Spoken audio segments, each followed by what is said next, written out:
राष्ट्रीय जनता दल के अध्यक्ष लालू प्रसाद यादव का इलाज कर रहे डॉक्टरों के अनुसार उनकी किडनी महज 25% ही काम कर रही है।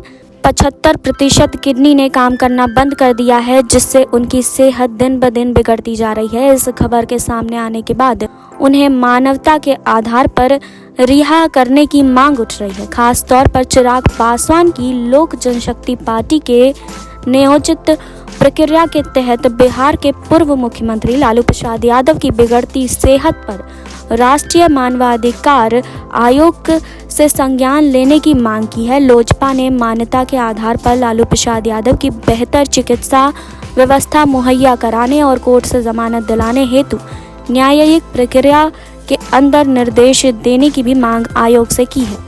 एलजेपी के प्रदेश मीडिया प्रभारी कृष्णा सिंह कल्लू ने सोमवार को एक बयान जारी कर कहा कि लालू प्रसाद यादव के हेल्थ कंडीशन को देखते हुए राष्ट्रीय मानवाधिकार आयोग को खुद संज्ञान लेना चाहिए और नियोजित प्रक्रिया के तहत आवश्यक निर्देश सरकार को देना चाहिए। लोजपा प्रवक्ता ने कहा कि दलगत भावना से ऊपर उठकर एवं मानवीय भावों के आधार पर लालू प्रसाद यादव के स्वास्थ्य को लेकर सरकार को भी उचित कदम उठाना चाहिए। बता दें कि रांची स्थित रिम्स अस्पताल के पेइंग वार्ड में राजद प्रमुख लालू प्रसाद यादव का इलाज चल रहा है। उनका शुगर लेवल भी बढ़ गया है।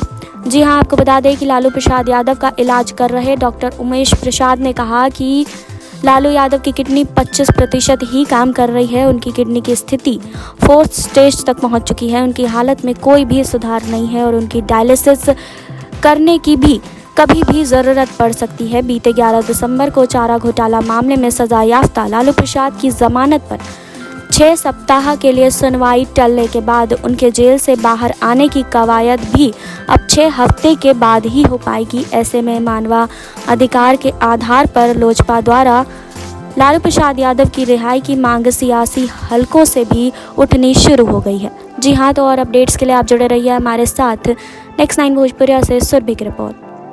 नेक्स्ट 9 न्यूज़ भोजपुरिया के सब्सक्राइब करी और लेटेस्ट अपडेट खातिर बेल के आइकन वाला बटन दबाएं।